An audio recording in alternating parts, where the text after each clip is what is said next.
Good morning students, કેમ છે? મજામાં? જય શ્રી કૃષ્ણ, જય સ્વામિનારાયણ.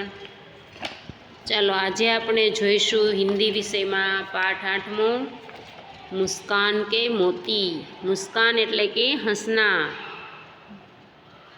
મોતીડા સરસ મજાનું કિંમતી.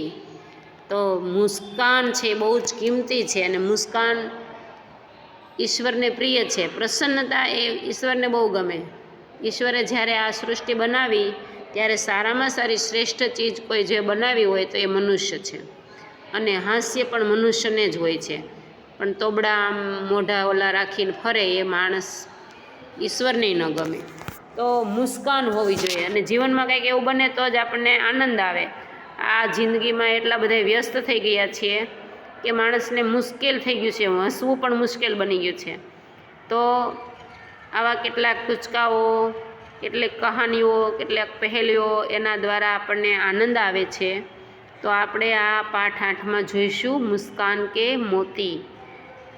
હાસ્ય છે એ મનુષ્યના જીવનની એક શક્તિ પ્રદાન કરે છે. આપણે ગમે એટલા ટેન્શનમાં હોઈએ, ખૂબ પરેશાન હોઈએ, કંઈક મુશ્કેલીમાં હોય અને આપણને કંઈક હાસ્ય મળે, એવો કંઈક આનંદદાયક પ્રસંગ બને તો આપણને આનંદ આવે છે.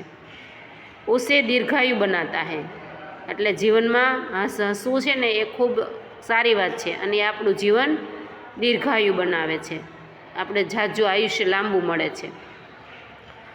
હંસી ક્રોધ ચિંતા ઓર શોભ કો ભગા દેતી હૈ. હંસી છે ને આનંદ, મુસ્કાન, એ આપણી ચિંતાને ભગાવી દે, ક્રોધને ભગાવી દે, લોભને ભગાવી દે. साथ ही वह सुख और स्वास्थ्य की बात चाबी है. અને સાથે સાથે એ આપણને સ્વસ્થતા આપે છે. हमारे चारों ओर भी हास्य की विपुल सामग्री उपलब्ध है. આપણી ચારે બાજુ હાસ્યની સામગ્રી ઉપલબ્ધ છે. आवश्यकता सिर्फ इस बात की है कि हम उनको पहचानना सीखें. આપણે ઘણી જગ્યાએ આપણને હાસ્ય મળી શકે એવા પ્રોગ્રામો થતા હોય છે, આપણે આજુબાજુમાં એવા બનાવો બનતા હોય છે, પણ આપણે એની ખબર હોતી નથી. મુસ્કાન કે મોતી કે રૂપ में मैं यहाँ ऐसे कुछ चुटकुले दिए गए हैं. यहाँ कुछ ऐसे चुटकुले दिए गए हैं जिससे हमें हंसी आ ही जाएगी. चिंटू ने पिंटूની વાત છે. चिंटू, तुमने राजू को चाटा क्यों मारा? कि ते राजू ने શું કામ માર્યું?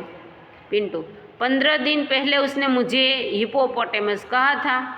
कि 15 દિવસ પહેલાં છે ને એણે મને हिपोपोटेमस એવું કીધું હતું.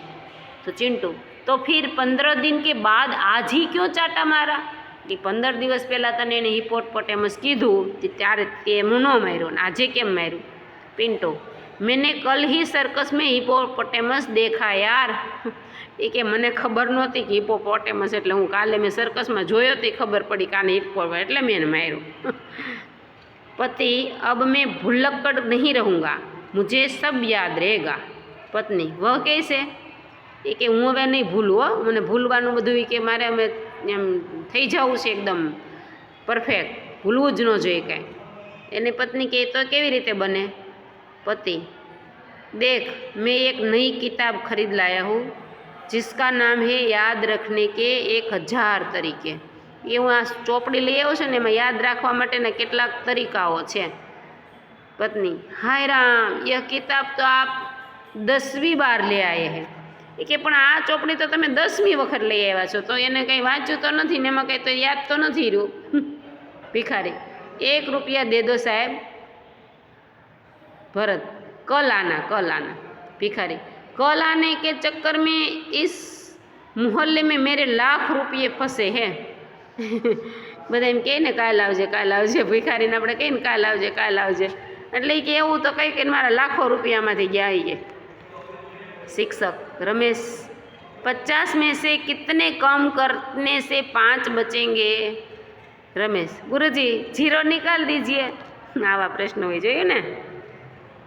मेरे पिताजी जब माचिस की डिबिया खरीदते हैं तो सारी तितलियाँ गिनते हैं कि कहीं कम तो नहीं है. कि मारा पप्पा એ કે માચીસ ખરીદવા જાય ને બધી જ દિવાસળી ગણી લે કે ઓછી તો નહીં હોય ને. गीता, मेरे पिताजी माचिस की डिबिया खरीदते हैं तो सारी तितलियाँ जलाकर देखते हैं कि કોઈ તીલી ખરાબ તો નહીં है કે બધી માચીસમાંથી બધી કાઢી અને પેટાવી જોવે, કોઈ ખરાબ તો નથી ને એમ। सुरेश, यह टायर कैसे पंचर हो गया? महेश, एक कांच की बोतल पर चढ़ गया था। सुरेश, क्या तुम्हें बोतल नहीं दिखाई दी?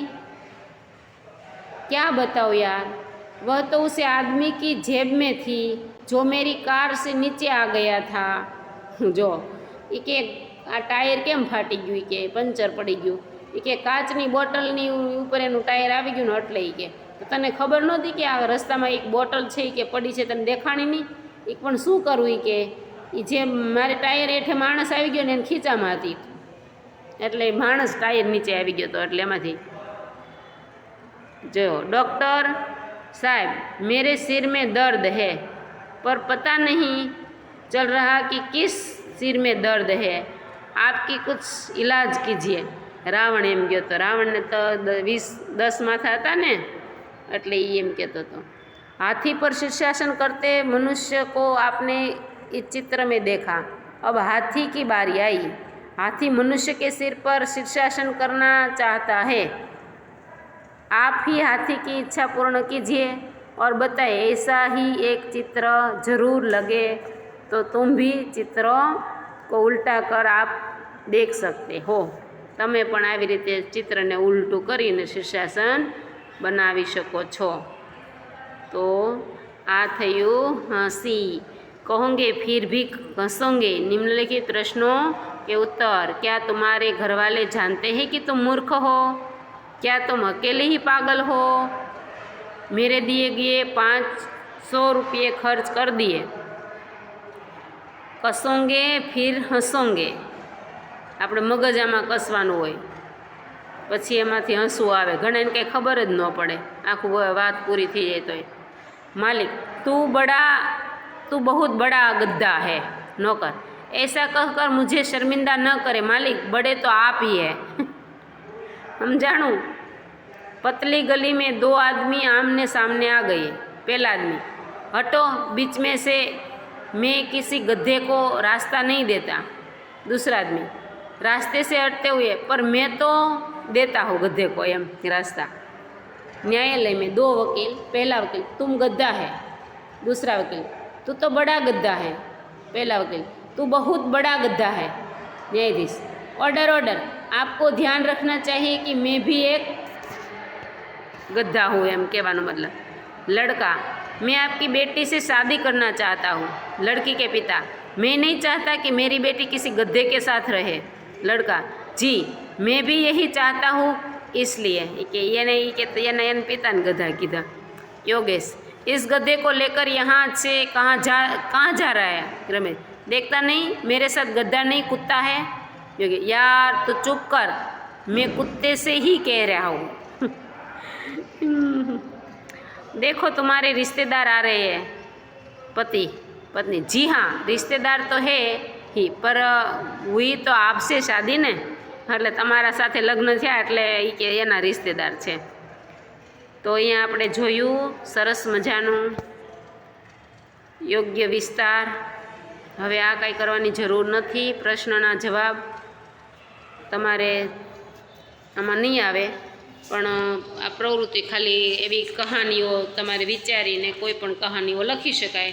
स्वाध्यायના પ્રશ્નોમાં आपके जीवन में कई प्रसंग ऐसे ही घटे होंगे जिसकी गंभीरता सरल बात पर आपका से जुड़े अन्य कोई बातें होंगे। तो जो हसी मजाकनी कोई बात होय ने तो आपणे तमे पण एवी रीते लखी शको, वाँची शको। तो आ पाठमां आपणे घणुं बधुं हास्य उपजावे एवुं दृश्य जोयुं।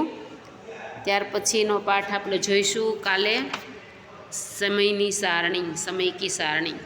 पर अहीं आपणो कोर्स आम तो जो कि पूरो थई गयो छे। હવે જે કાંઈ જોવાનું છે એ ખાલી એમાં બધુંય ટાઈમ ટેબલ છે એવી રીતને। Thank you very much, by.